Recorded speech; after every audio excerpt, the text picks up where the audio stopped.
లేఖలన్నీ జించేస్తూ feel my love నే పంపే పువ్వులనే విసిరేస్తూ feel my love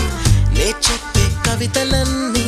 చీకొడుతూ feel my love నా చిలిపి చేష్టలకే విసుగొస్తే ఫీల్ మై లవ్ నా